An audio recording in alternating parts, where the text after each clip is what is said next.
আলামিনের জন্য যিনি আমাদের সকলকে পাক পবিত্র ঈদুল ফিতরের নামাজকে আদায় করার তৌফিক দান করলেন। আমরা সকলে বলি আলহামদুলিল্লাহ। আরো উচ্চ আওয়াজে বলি আলহামদুলিল্লাহ।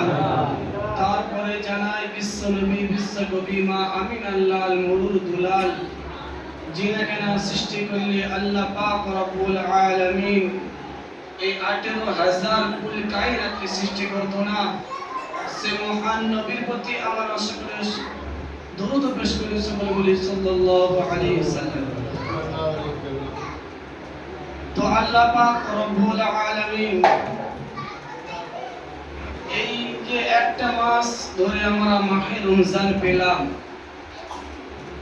একটা মাস আমরা সকলে রোজা রাখলাম, অবশ্যই আল্লাহ পাক রব্বুল আলামিন তার পুরস্কার তিনি নিজে দিয়ে বলেছেন।